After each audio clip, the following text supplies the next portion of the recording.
Your core Enneagram number, your core personality type, all of that is always going to be the same primary. Same thing as when you were in the worst season of your life and you just lost a loved one or you got divorced or something horrible happened to you as the best part of your life. You're still that primary personality type. It's just kind of how you were created. That's who you are. Welcome back to the RV Queens podcast, where we are all about women making money on the road. I'm your host, Kate White, and today we're picking up where we left off in our Enneagram series. If you tuned in last week, you heard a high-level overview of the Enneagram and a get-to-know-you conversation with Taylor Smith, who is a full-time traveler, yoga teacher, and Enneagram enthusiast. In this episode, Taylor's back, and this time she's leading a live workshop we hosted inside the RV Queens Circles. She walks us through all 9 Enneagram types and shares how your number can show up in your business, your relationships, and even on those chaotic travel days we all know too well. One of the most powerful moments of the night came from a community member named Nancy. Hi, Nancy. She started the night not feeling like she fit into any type.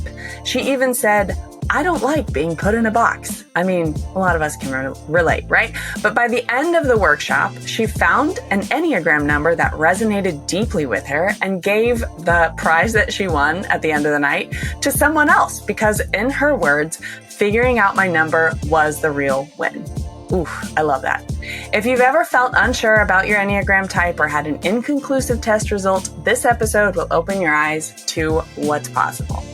Okay, real quick, before we dive in, I want to tell you about something I am super excited for. On May 8th, 2025, yes, that is coming up soon, I'm co-hosting a live workshop with business strategist Dora Rankin called Podcasts and Partnerships.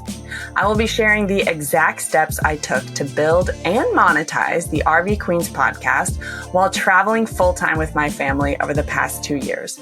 And Dora will be teaching how to use your voice and your values to land aligned brand partnerships. If you've been thinking about launching a podcast or wondering how to turn your current podcast into something that actually grows your business and your income, this workshop is for you. Space is limited, so head to dorarankinconsulting.com/podcasts and partnerships. Don't worry, the link is in the show notes to save your spot today. I cannot wait to see you there.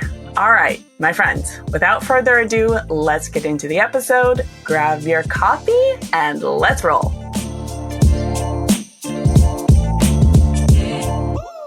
Hi, welcome. Welcome, everyone. If you're not familiar with Taylor Smith, she is awesome. She is a multi-passionate person. She's a yoga teacher. She is a graphic designer. She's an Enneagram aficionado. She was recently featured on RV Queens podcast talking about the Enneagram, and hopefully you had a chance to listen to that before this. And if you didn't, that's all right. Tonight, she's going to be talking with us about how the Enneagram and knowing more about your personality can help you as you run a business and in your endeavors. So I'm going to let Taylor take the stage. Woohoo. Okay. Well, thank you, Kate and Kim, for all the hard work that you guys do. So some of it's going to be a little bit of review from when I was on the podcast. If you got a chance to listen to that, you can still listen to that later. It's still fine. You're still going to be able to go ahead. So I'm going to start by talking about, why do you even care? Why do we care about the Enneagram, right? I talked about it on the podcast, and Kate, you seem to really like this part. So I really wanted to push it to explain it to you. Not everybody sees the world through the same lens as you, as me, as my neighbor, as my husband, etc. So some of us have a zoom in lens where we look at all the details. Other people are drone and they're up really high and kind of just looking at the overall picture of things. And we'll get more into that in a minute. Why do you care about specifically? Because of the RV life, right? So we have to communicate with everybody. We have to communicate with the people that live in our tiny house on wheels. We have to communicate with the people that we work for, we work with, we want to work for, we want to work with, people in our campground, our kids, our family, all that. And then conflict resolution goes through that, obviously, the way you communicate, the way you resolve conflicts in your life. And then as an RV entrepreneur, how does that affect your productivity? If you're content creators, how does that affect that as well? We're skipping through a lot of these because I want to make sure I don't go over, but who here has ever asked themselves this question? Or had your spouse, if you're married, ask you, why are you the way you are? Who am I? Why am I the way I am? So I think of the Enneagram as a lens, but also a tool. So we can help to find the answer to that question. So what is the Enneagram? And I'm kind of flying through because you can obviously research more in depth about this. But 9 is Ennea in the original language, and then gram's a diagram. So it's a 9-sided diagram. And in the podcast, we talked about the 9 little circles feeling like a Ferris wheel. Funny thing is, 1 is not at the top, 9 is at the top. We'll talk about why that is in a minute. Simon Sinek did this TED Talk that people don't buy what you do, they buy why you do it. And a lot of us that have followings in social media understand that. You follow people that are just so connected to you and you understand why they do that thing. They might do the same thing 50 other people do, but the way they do it, you like jive with. That's why you follow them. That's kind of what we're going to talk about with the Enneagram. So there's 9 core numbers, basic personality types. By the end of this, we'll talk about how even if you have one primary number, you're going to relate to like 5 different numbers, really. And that's one of the books that I reference a lot in here too. So the English word personality derived from the Latin word mask. So sometimes we wear a mask, right?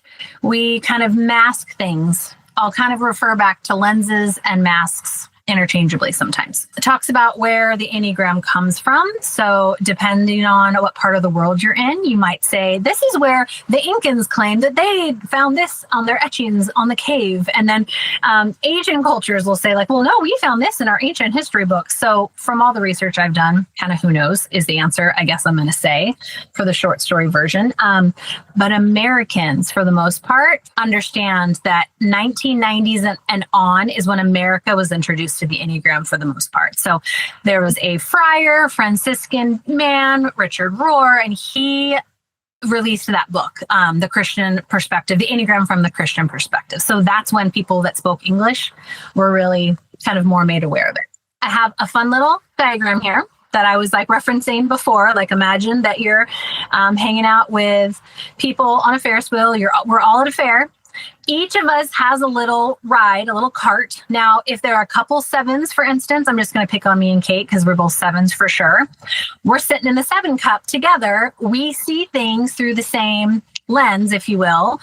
We're still different people. We still have different reasons why we answer certain things, but we are similar in that way. If we're a 7, for instance, we can look up a little bit on the Ferris wheel across the way and we can see the 1s. We'll talk about why there's an arrow leaning from 7 to 1. We can look down a little bit at the 5s and we can kind of see what the 5s are doing. I know a couple of you, at least one of you's in here, is pretty sure you're a 9 or 9 ranked high in your testing, but it's real hard. You just can't figure out what you are. It's because the 9s, if you imagine that Ferris wheel analogy, if you're at the 9 cup and you're looking down, you can see into every other cup. You're looking at everyone else's little basket.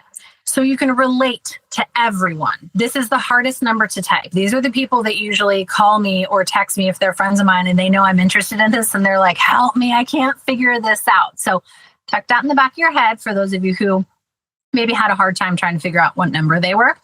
But we have a 9-sided circle, if you will. We have numbers next to each other. And remember that the 9's at the top instead of 1.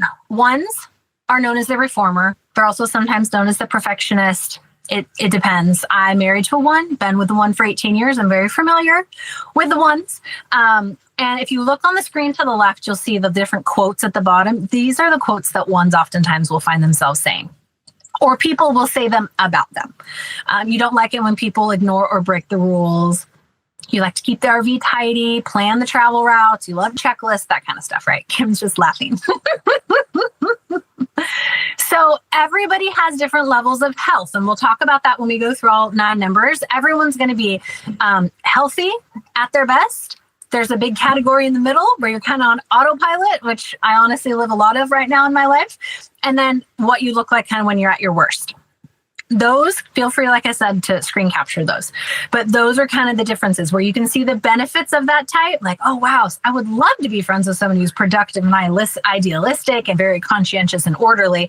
But then you're like, oh, uptight, controlling, anxious, jealous. I don't know if I want to call myself that, or I don't want to be friends with that. But that's at your worst. We'll talk about that too. So I've added to each of these slides some suggestions. It doesn't have to be something, but the queen idea I have for a 1 is someone who's an online educator. There's other, obviously, I talked to Kim, I think it was Kim about it. 1s are usually like in the corporate world, the pilots, the surgeons, the people that are the detail-oriented, will make sure to check every single checklist before they move on with their job. So that's like the corporate version of what a 1 would be. Everybody and every number has a core fear, a core desire, the weakness, and then the longing. And that's what I was talking about earlier with the pilot and the surgeon. You can see that there. It makes sense to everybody. All these fears people are going to relate to.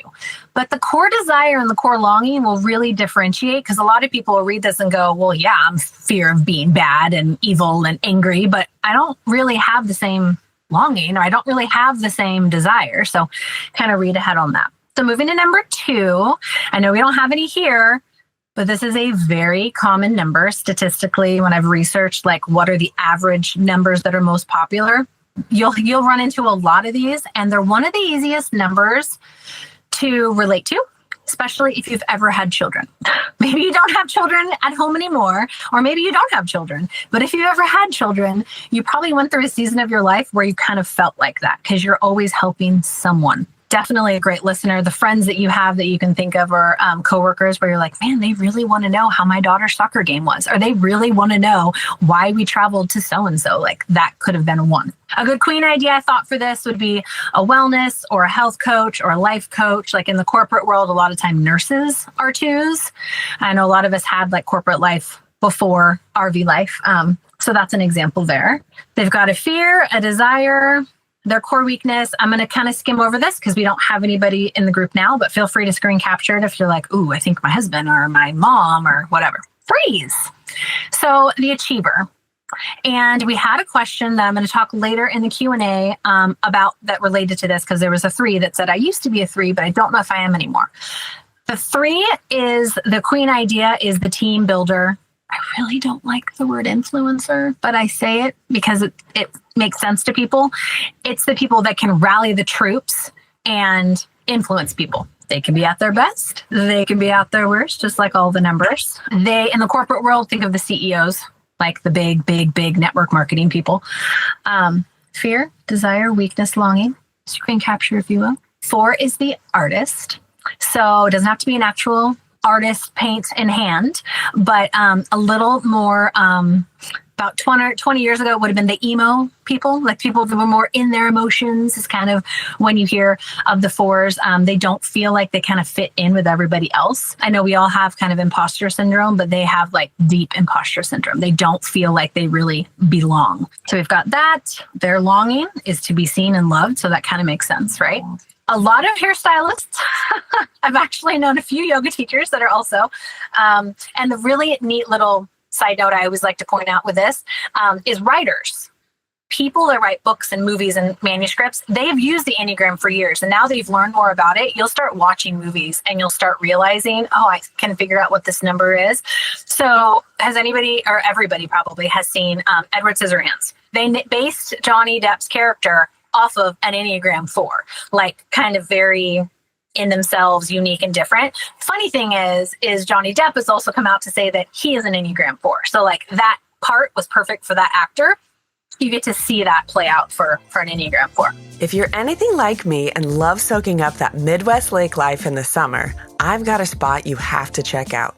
Coconut Cove RV Resort in Hazel Green, Wisconsin is an Our Journey campground that's packed with fun for the whole crew. They've got a 13-acre lake with an aqua park, sandy beaches, boat rentals, and tons of family-friendly activities. Whether you're in an RV, a glamping pod, or a lakefront cabin, this tropical-themed resort has what you're looking for. Click the link in the show notes to book now and start your journey with Our Journey.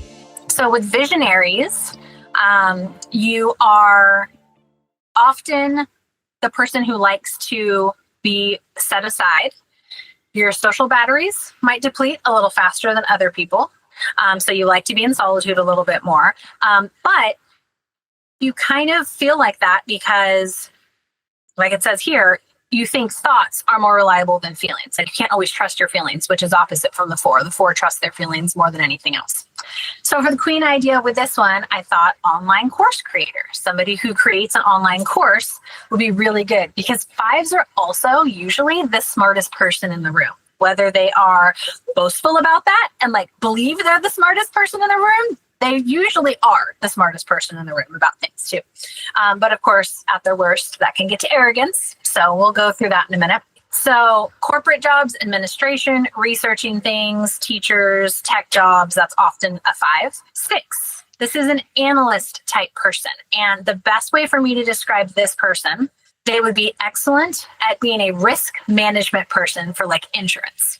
Like somebody who looks at everything and can immediately figure out what's wrong in the situation, what can be assessed, what can be changed. 1s are usually good at this too, so it gets kind of confusing.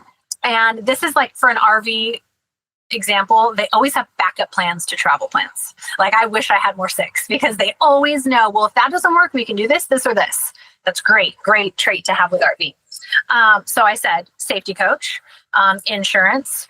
That's a really good one. The fear, the desire, the weakness, the longing. The longing is to be safe because they don't always feel like they are. Enthusiasts. So this is me and Kim and Kate. Do we love to meet everyone at the campground? Usually. So that's a good example. Do have a bit of FOMO sometimes over things. Does not plan rest days often. This is 0. Maybe it depends. Is usually optimistic and witty and joyful, but also can be escapist where it gets too overwhelming and you just do nothing.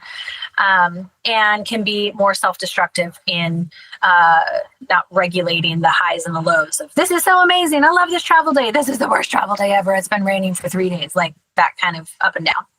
So queen idea for them is travel vlogger, which I know a lot of us already do, even though we wouldn't call ourselves that. You are video, sometimes documenting your travels. So that would work. Any kind of pop-up, like I do pop-up yoga, or I know someone who's a 7 who travels full time and she does jewelry. So she sells jewelry at different campgrounds, like just kind of spur of the moment. She doesn't like plan it out. It just happens. Like, oh, I have jewelry, I'll sell it. And entertainers. The best example in the corporate world or in the Hollywood world I give is Robin Williams was an Enneagram 7. So like that overwhelming, high energy type of person. So actor, comedian, travel writer, artists, a lot of musicians are 7s. So we've got, feel free to screen capture this, the fear, the desire, the weakness, and the longing, and 8. So keep in mind too, if I've already said your numbers, so pay attention to the numbers around your numbers. So you're going to learn more about that. We can go back if we need to. 8's the challenger. The best description I have for this is it's in the corporate world known for a lot of attorneys are Enneagram 8s. So they're very strong-willed, but they're also usually right. And they like to let everyone know that this is the best path forward, and they consider arguing kind of intimacy. I don't know if I'm not married to an 8, but I have a friend who is, and I'm like, whew, that could get heated. But then at the end of the argument, it's like, oh, I feel so much closer to you. That would be an 8. They never do things halfway. They're usually very full. They are great event coordinators. Like if you want someone in charge of your wedding, your children's wedding, your birthday party, your big event, you probably want an 8 who's in charge of that. CEOs, ad execs, stuff like that. 9 is our last number. So that's the peacemaker. And like I said earlier, this is hard to test. A lot of people aren't sure if they're a 9 because they kind of just go with the flow and they relate to everybody and they're friends with everybody in every single friend group. And they don't feel like they want to be put in like a box because they can relate to everybody. That is that example of being in the Ferris wheel and looking down, and you can kind of understand and feel what everybody else is going through. Very empathetic people as well. So queen idea for this.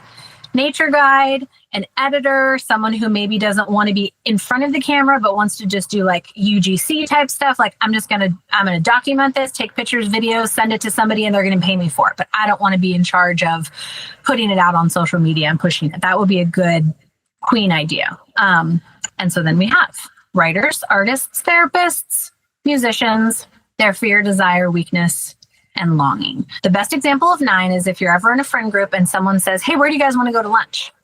And everyone kind of has an opinion, but there's always that one friend that's like, oh, wherever you guys go. Yeah, whatever. And they're just super easygoing.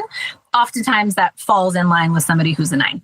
They do actually have a preference. Like, I want to go to this Thai place I went to last week, but I'm not going to say that because if I say that and somebody doesn't like the Thai, I'm going to feel like I made a bad decision. That's kind of my example of the 9. So find your number, your primary number on the circle. And because there's 3 of us, I'm kind of going to start with a 7 since we know 7s. So 7, you'll notice there's an arrow that goes to the 1. Everybody has a number that the arrow points to. So for 7, it's 1. For a 1, Penny, you're pointing to the 4. And then let's see, we had a 5. So if you're a 5, you're pointing to the 7. And then I think we had a 3. 3 points to the 9. Did I miss anybody of the primary numbers? That Taylor, number? I have a question. I don't fit into any one number. I don't feel. Okay. What does that mean? Do you feel like you fit into more than one? Or none of them do you really relate to? A little bit of all of them. Did you take the test or not yet? I took the test a long time ago, and I think I felt the same way back then. When Kim posted earlier today the link to the Eclectic Energies website, that test I like because it's short and it's kind of sweet and it's to the point. I would say take it again and you'll get percentages. You'll get, well, you might be this, you might be this, and you might be this. And then you can narrow it down a little bit. But I'm not going to guess that you're a 9 just because I said some people have problems guessing. That's okay. We can go through this again with you later. You can even message me and that's fine. So if you don't relate to any one number, it doesn't mean you're a 9. It's just you've got a higher likelihood of being a 9. And you can always reference back to this. Okay. But I'd say take that test again. And Nancy, when you take that test, if I haven't said this out loud already, if you get stuck on questions, and this is true for any of you if you want to retest because you're like, well, maybe this doesn't make any sense to me. Answer the questions the way that 18, 19-year-old Nancy would have answered them, unless you got married at 18 or 19, because that's usually when you were like the most yourself. You might have changed. Obviously, we change a lot from 19 on. But if you get stuck on a question, think, how would 18, 19 Nancy would have answered that question? And then move on. That's kind of my advice there. Thank you. Okay. Yeah, you're very welcome. And I'm happy if you want to message me later. I'm totally fine with that too. Okay, so we all have a number that we went to, right? Everybody had a number that the arrow went to. So that number is going towards your stress number, is the number that we all looked at. So from 7, you go to 1. From a 5, you would go to 7. The queen that was a 3 would go to 9. And Penny, your 1, you would go to 4. That's your stress number. So that's your number that when you're not healthy, when you're in stress. So you're really kind of like, I've had a lot to do. This is too much. I'm overwhelmed. So for instance, me, Kim, and Kate, we're 7s. So we go to 1. Not to pick on Penny because Penny said she was 1. It doesn't mean we look like Penny when we're stressed. It means we look like the anxious side of 1. And so real quick, I don't want to pick, but I just want to go back. So let's go. This is why this is important for the 1. One's at their best, great. Ethical, reliable, productive, a little idealistic. But at their worst, they're more judgmental. They're not as flexible. They're very dogmatic. Everything is black and white. They're very critical. So I will speak for myself that when I'm in a lot of stress and I'm in like more of a stressful season, I start getting more black and white when normally there's all kinds of gray area in my life. I'm like, no, it has to be done like this. We can't take a detour because that'll change. And then I need a checklist and I'm kind of controlling and I'm being uptight. And I realize that about myself because I know that that's where I go to. So that's what that number means. The stress number, that's what that means. So everybody has a stress number, but the good news is everybody has a health number. So 7 goes to 1. It's the negative side of 1. Then I'm going to quickly talk about where you go when you're in health, or in this case, security. So your security number, I'm picking on the 7 again, is when you go to a 5. And I'm going to skip back to 5 since there's 3 of us number 7s. We need to remember what the 5's all about. The healthy 5. So we're not looking at the at their worst side. We're looking at the at their best. So when we're really healthy, we're a little analytical, but we're also sensitive to other things. We can think of things objectively, and we're very perceptive on details. And we're like healthy in that we know how to say no. 7s aren't usually great about saying no. So we overcommit ourselves to things. But when we're really healthy, we're like, yeah, I'm just going to read a book and stay in tonight instead of going to that thing somebody invited me to. So that's your health and your stress. There's going to be questions because I flew through that. So again, we can talk later. Maybe we need to have an Enneagram part 2. But the reason why I brought that up is because we talked about it in the podcast as well. I feel like the best way to use the Enneagram in business and interpersonal skills, in trying to pitch brands, if that's what you're doing, and trying to film YouTube videos, if that's what you're doing, is think of the Enneagram in 2 ways: the lens, how you see the world, and also as the rumble strip. So the example I give is pretend like you're driving on the road and I'm the passenger princess, so I'm not the driver.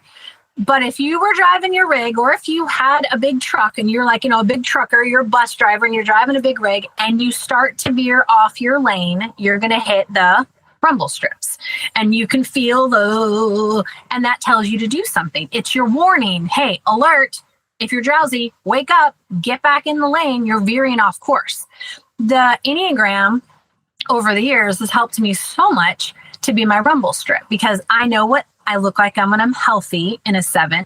And then I look and I pay attention more of when, I'm on the rumble strips. I'm getting very on the negative side of 1 right now. I need to recorrect and redirect myself. So that's the security, the stress. So already we've talked about your primary number. Then you go to a number in stress. Then you go to a number in health. And then in a second, we're going to talk about wings. And so really you are 1 primary number, but you've already learned about 3 different numbers, and we're going to hit 2 more at the end. So what about wings?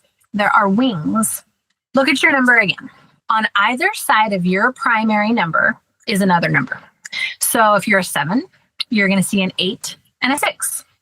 If you're a 1, you're going to see a 9 and a 2, 3, 2 and 4, and then 5, 6, and 4. Those are all the ladies who were in with us today. If you're a 9, 8, and 1.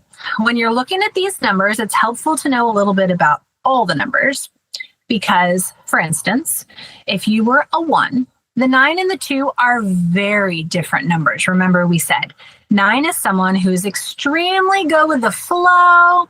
Whatever you guys want to do, that's fine with me. That's not what I just described as the 1, right? So 1s will go, definitely not a 9. I don't have any 9 in me at all. But think back, and I bet you can find some times in your life when you were really healthy, you were taking care of yourself, you were managing your stress, you were just in a good place, that you didn't really care where you went to lunch. It wasn't, you're like, the group wants to do that. Cool. Like, I'll do that. But the negative part of 2 could also be your other wing, the helpful or negative part of 2. And 2 is also not very much like 1. 2 is the helper. 1s want to do it all themselves and do it good and do it right. 2s are helpers. I'm married to a 1 who has balanced wings. So he can lean into the 9 when it doesn't really matter to him. He's fine with going with the flow. For the 2, he's very helpful. He's opening doors. He's lifting things. He's moving. I always used to think it was just because he was raised in Texas, but I think it's really a helpful side of him that he just wants to be helpful. He's still predominantly 1 through and through, but he really does have both of those sides. You might have balanced wings, just like a bird. You might balance a little bit off. Like if a bird needs to turn, they're not going to try to fly like this. They have to adjust if they want to fly to one side or the other. So for instance, I'll pick on myself. I'm a 7. I've got 8 and 6. I don't lean to the 6 very much. I usually lean to the 8. I can feel that 8 a little bit more. So now again, you've found your primary number. You've looked at what number you go to in stress, what number you go to in health, 1 wing on one side, and maybe even another wing on the other side. So really, you didn't learn about 1 number. It's kind of important to understand 5 numbers, right? And don't get me started when you try to figure out what your spouse's number is. Then you've got a whole lot of other numbers to remember as well. 3 levels of health. This is true for everybody. Does not just the Enneagram. Healthy, you understand what healthy is, right? It's kind of hard to recognize what your number even is. A lot of times 9s are not 9s. They're just really healthy people. They're just very self-aware, goes to therapy, journals, prays, meditates, whatever your health is, they just do that. And you don't really know your number because you're just really healthy. The average person is a little bit on autopilot, and they just kind of live in their own strength. That's the majority of the people. When I've read statistically, that's what most of us are doing. Sometimes we dip into the unhealthy, and sometimes we come up into the healthy, but that's kind of the realms that we're talking about. I have a question just before you jump in. Can your stress or your health numbers be reflective of where you are in your cycle? From the reading that I've done, and I'm not a hormone specialist by any means, your core Enneagram number, your core personality type, all of that is always going to be the same primary. Same thing as when you were in the worst season of your life and you just lost a loved one, or you got divorced, or something horrible happened to you, as the best part of your life. You're still that primary personality type.